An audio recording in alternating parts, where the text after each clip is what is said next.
Hello and welcome back to the channel. Today I'm playing Chess960, where the back rank pieces are scrambled for a total of 960 different possible starting positions. My goal is to win 5 games. Let's get started with game number 1.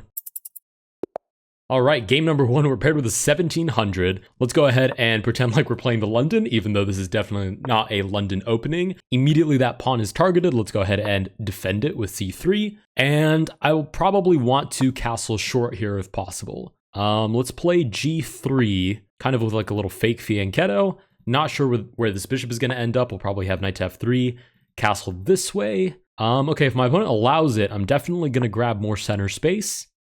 We do get, okay, that's kind of funny, bishop g7. Actually, that's a really good idea. I assume the idea is to put the queen here, but that would mean my opponent would have to castle queenside. So let's see. I'll play knight to b3, just a normal developing move. f6. I'm assuming trying to get the queen out potentially, or like way over preparing e5. Let's go ahead and play f4. I'll probably play queen to e3 myself, but it's a little bit better for me since my queen will be behind the pawn structure, so she can't really be targeted. Whereas my opponent would have the queen in front of the pawn structure, so it actually stops other pieces from developing.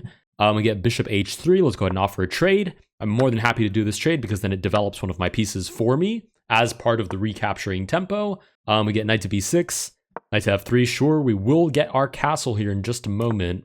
And our opponent does, in fact, castle long. Nice. Let's go ahead and castle. It's so strange how the pieces start on different squares, but they land on the same squares that they do in normal chess. All right, and with that, we complete our development. Our idea is pretty straightforward. We just want a kingside attack. Okay, we get pawn to e5. Let's go ahead and take with this pawn with the idea of opening up this file. Now we'll fight for that open file. And we are ahead in development, and our opponent has a bishop staring into a chain of pawns, so it's kind of like an honorary pawn on g7. Okay, knight to c7 naturally connects the rooks. Let's go ahead and slide the queen over, put some pressure on that knight on b6. Opponent here has to compromise either, oh, never mind. Well, it is kind of a compromise. Obviously, putting the knight in the corner is always a compromise, but I was going to say either do something like that or move the knight out of the way and then lose the pawn behind it. So our opponent elects to defend the knight on b6. I'm going to play something of a strange move. I'm going to play knight to h4 with the idea of f5. If my opponent plays g5, perfect for me. It closes up the king side since we'd have that kind of jagged pawn structure, and it seals away this bishop forever. If my opponent takes, then I have my knight on an outpost because there's no pawns that can boot it. All right, queen to c4 targets e4. Yeah, that is a free pawn. Let's see if we can get the initiative here. We'll go ahead and take here on d8 with check. Opponent takes back, we'll take on e5.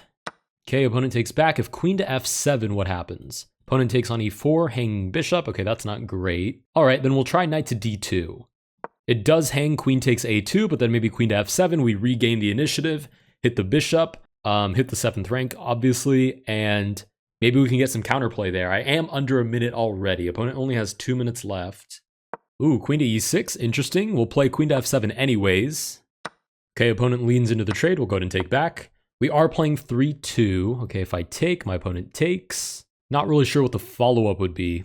So let's go ahead and wait. Let's keep the rook on the open file and see if we can make anything else of it.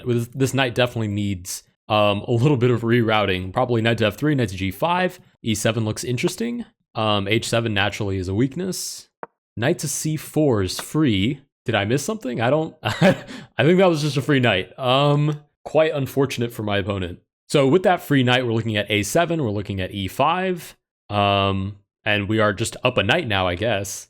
42 seconds should be enough to put this away. You know, one of the things I was thinking about, we'll go ahead and accept the trade since we're at material, is I was writing a problem solution sort of essay for one of my English classes. And naturally, as much as I do love the London, one of the problems I chose was how much opening theory you need to learn to play chess nowadays. Because that's something that I personally struggle with. I don't really enjoy learning theory, but it's a necessary evil if you want to continue advancing in chess. And naturally, the solution I proposed, or rather pointed out, was Chess960. But in my essay, I called it Fisher Random because that's what it's always been to me, right? Bobby Fischer was the one that is widely credited for having come up with the idea. And I don't know, it just seems a little bit sad to me that the original name, the original creator is kind of getting scrubbed out by calling it something that it really isn't. We get king here threatening this. I allow this capture, I lose e4. It's probably not optimal, but it's still winning. Sure, let's hit the rook. Right, let's give check, take over the open file. Nice, let's make this rook a little bit uncomfortable. Perfect, we'll go ahead and stop that. If king to f7, there's simply rook to d7, wins a pawn, protects the knight. Should be in a good spot. Okay, rook to a5 is an interesting move. Let's move the king. Oh, interesting, right, because rook d5 takes, and who's going to save the knight? Ooh. This should still be winning, though, even though it's a little bit tricky now. Rook to b5, we'll just defend it. I can always shuffle my rook over, cut off the king. Nice, there's no way for my opponent to capture that knight now, and I'll just go for this kind of push. Try to free the knight, liberate the knight. He didn't deserve to be there in the first place. He got caught up there because I was busy talking about Fischer Random. So it's not his fault. We need to break him free. We'll take. Sure. How do I break him free, though? Tricky business. That is check. Can just take. And the knight here. Aha, and he's free. Excellent. That's what we like to see, okay? Going for the tricky skewer, we'll go ahead and stop it. Nice, and our knight is liberated. Now he can do funny stuff like give check and win pawns. That's what he was meant to do. Check, let's just move back. Hit the rook. Sure, that pawn is still protected. Let's hit the rook again. Nice. Let's go ahead and hit this pawn. Oh, there we go. Let's see. Knight here, I guess, is fine. Sure. This is the slowest conversion ever. I really need to focus up. All right, check. Sure, I'll move out of the way. Sure, let's offer a rook trade. I just need to get at these pawns. If I can get at these pawns, I'm in a good spot. Sure, I'll move out the way. Nice, give me this pawn. Sure. I'll take this one next. Thanks. And we push. And we'll sack the knight. Oh, I didn't notice that. Whoops, that was kind of a bad way to play that. Sure. Let's see, I have to move the knight here. I do want to play this precisely because I've put my foot in my mouth too many times for one game. Let's go ahead and just push the king. Oh, that's kind of annoying. Let's move him back. We can block with the knight. Sweet. And then we just push. Everybody just gets pushed. I'll push you. And I'll push you. And now that you mentioned it, I'll push you too. Nice. Let's play this. Block off these two squares. And what's the play here? This? Sure, let's move back. Nice, we just push the pawn. Should be completely unstoppable. Check. And how do we play this now? Check here and then check. Seems about right. Nice, force promotion. Nice, and we actually get promotion mate. That's pretty sweet. With that, we win game number 1. Let's go to move on to game number 2. All right, first game I got a little bit sidetracked, so this one we will focus up. We'll fight for the center and keep our eyes peeled for tactics. Okay, the only awkward piece I see here is this bishop and potentially the queen. So how do I actually want to go about this? There is this idea, which is what my opponent is trying for. Let's play this, which I know seems a little bit passive, and we'll probably just go for like e6, bishop here, castle as quickly as we can. And once we're castled, we can look for all the attacks that we please. Go ahead and play this, reinforce our center. Knight to e3, sure, we'll go ahead and castle. Rook is now lined up with the king, so there might be ideas of like takes e5. Okay, bishop to d2. Let's play this. Have knight to f4 on the table. e5 closes up the center, and we will right away fight to open it back up. f4 impossible because it just loses a pawn. If my opponent takes, then we're just in a good spot. If this capture, the bishop gets developed and activated on that nice long diagonal, so we're in a good spot there as well. Okay, we do get that capture. We'll go ahead and take back. Activates the rook, prepares for e5, and actually now we're the ones fighting to engulf the center, basically.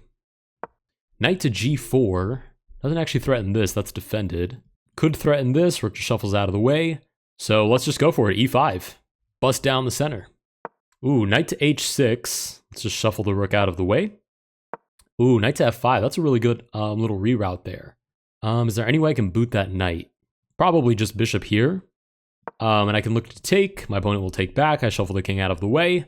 And we kind of resolve the problem of the knight. Even though the bishop is decently active there as well, it's not quite as annoying as the knight, which controls a lot of squares that it could jump to. Okay, rook to e1. We'll go ahead and take. Shuffle out of the way. Knight to c4 looks interesting as well. Bishop to e3. Let's go ahead and bother that bishop with knight to c4. Potentially knight back to d6 as well, booting this bishop. The ideas of f5, e4, and just kind of steamrolling down the middle of the board. Ooh, bishop to h6. Counterattack. Let's shuffle over, put the rook on the file that we're actually fighting for. Oh, and I've just noticed there's knight takes here. It wouldn't have worked in that situation because king to c2. And then there's the threat of the king taking the knight on b2 and this threat on f8. We get rook to b1, precisely defending b2. Let's go ahead and shuffle back, knight to d6. Hit the bishop, look for f5, look for e4, grab all the space we can. Take advantage of the fact our opponent can't castle anymore because both rooks have been moved. And actually our opponent has less time than we do, which is quite amazing. Okay, bishop moves back. Can I play e4 now? Can't play f5. Well, can I play f5? Takes. Or even better, takes with the rook. Opponent takes, I take back. The queen lines up, the rook lines up. That looks decently good. Let's go for f5. We do get that capture. Let's take back with the rook. Actually, if my opponent takes with their rook, I might even just recapture with the queen, hitting this pawn, tying the queen down in the corner. Nice, I quite like that. And of course, I can also look to double my queen and my rook. Knight to d3, looking to boot the queen. And well played, to be honest. Let's go ahead and play queen to f6. Could try a queen to h4 at some point, hitting these two pieces. And the rook can still line up on e8, defended by the knight, hit any queen that lines up there. Okay, king to d2. What happens if I play this? Hit the bishop. There's bishop to e. Ooh, okay, hangs the bishop, nice. That's the second game now where we've gotten a free piece. Don't mind if I do. And with not too much time to spare either, nice, we do get the flag. And with that, we win game number 2. Let's go ahead and move on to game number 3. All right, with that last game, we actually crossed 1600. Okay, is d4 actually ideal here? Because I'm just playing d4 to play it. It should probably be fine. I mean, it looks like I have both of my bishops on the queen side, so I can probably fianchetto this bishop. And then I just need to develop this bishop somewhere. So let's play e3. Seems to create a natural line of sight for the bishop. Nice, we could even offer a trade here potentially. Let's do that. Develop the knight with the recapture. That seems to be a pretty efficient way to play this, is to offer a trade. If your opponent takes, you take back with a recapture and develop one of your pieces at the same time. Okay, our opponent actually denies it, but that means I can take their bishop, my opponent will take back, and there's no more castling on this side, which means my opponent has to develop 1, 2, 3 more pieces to even consider castling, and it would have to be forced to the king side. Let's go ahead and play b3. I don't believe I can castle yet, or can I? We'll have to give it a try, because if I can, I will. Oh, I can, beautiful. Okay, I don't even have to fianchetto the bishop. I guess it makes sense, the bishop isn't really in the way of the castle. So we've now castled queenside. We'll pretend like this bishop is fianchettoed. It really does the same thing here that it does here. And now we just need to develop these knights. And this queen needs a way out for certain. Let's go ahead and play knight to g3. My opponent takes, just take back. And maybe we'll just play f3. This knight can come to d3 instead. Still controls lots of central squares, still relatively well placed. And the queen can come out to e3 instead. Okay, queen to d5. Not completely sure what that accomplishes. Let's just play f3. I guess developing the queen. But it seems my opponent should be more worried about this bishop and actually castling. Okay, rook to e8. Let's play knight to d3 since that's the piece stopping our rooks from fighting for that same open file. Not to mention now my opponent's moved both rooks. So this king is stuck there for good unless it decides to go for a really, really long and probably not relaxing walk. That would probably get pretty scary pretty fast. f5.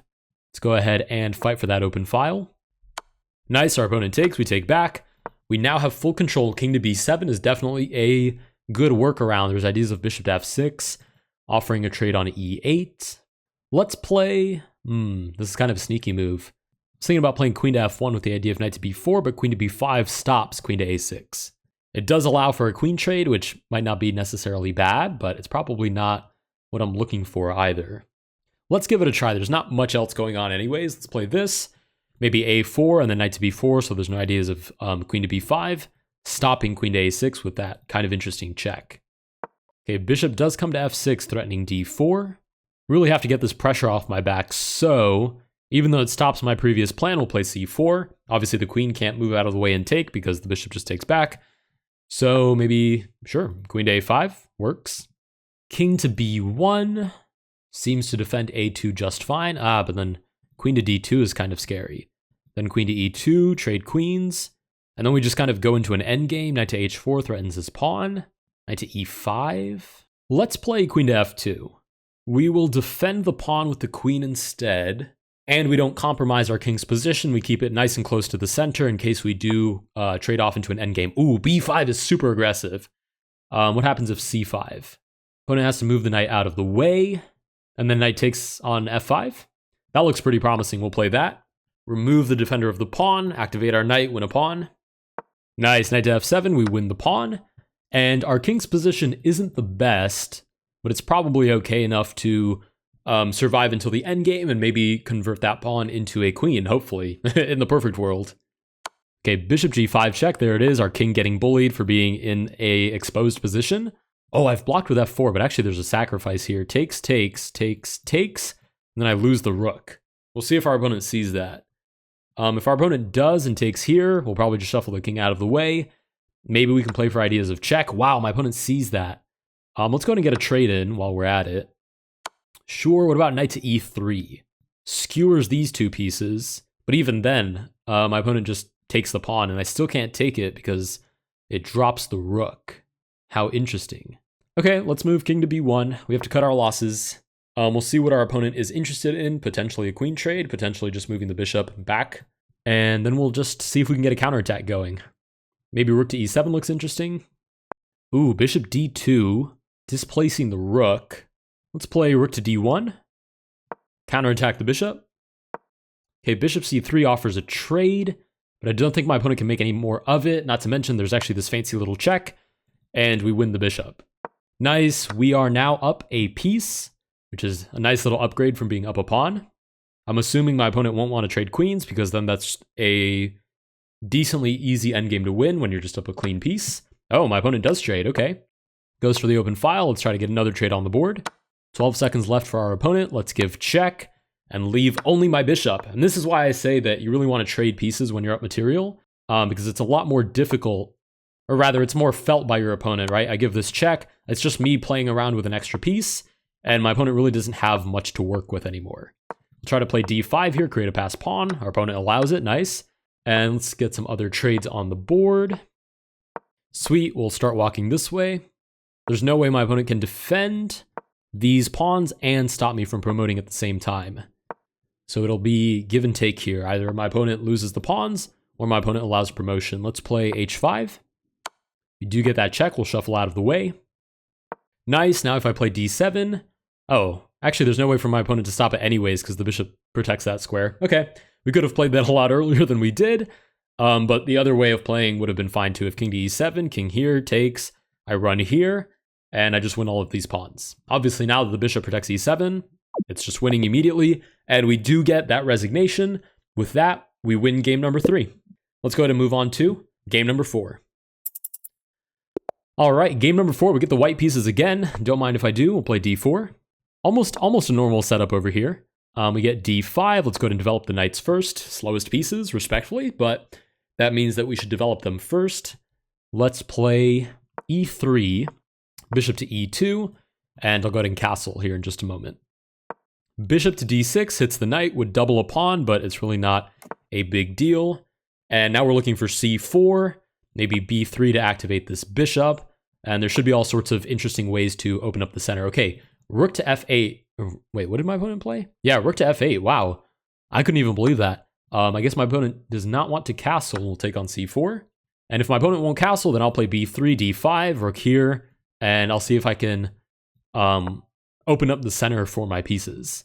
Let's play b3, knight to c3, etc. Okay, opponent threatening to take on g2. Actually, quite a bothersome threat. Interesting. Let's play f3, simply cutting off the bishop, and potentially setting up e4, d5. And I mean, if I can open up the center, we should be almost completely winning. If my opponent closes the center, then at least we get away with a bunch of space. Knight to c6 seems to allow d5 right away. Takes, takes. Interesting. I will play e4 first anyways to grab that center, but d5 is super interesting, threatening taking on g7, although that's also a little bit of a dubious capture because it opens up the semi-open file, more pressure on my king's side, and I'm not really looking to take free pawns, I'm looking to open up the center. Ooh, e5 seems to enable opening up the center for sure, so we'll go ahead and take that. Knight takes back, threatening to capture, and I really don't want to lose that bishop, so Let's see, bishop d5, c6 isn't great either. Okay, if I have to lose the bishop, then I'll at least develop some of my other pieces. If my opponent takes, I'll take back. And to be fair, then I get rid of the bishop that is on the same color as most of my pawns. So it has less mobility. And if that bishop is gone, then I have a good reason to keep my pawns there and kind of just stop my opponent's bishop from looking down those squares. Bishop b7. That seems to be fianchettoing for the sake of fianchettoing, unless my opponent's actually looking for bishop to a6.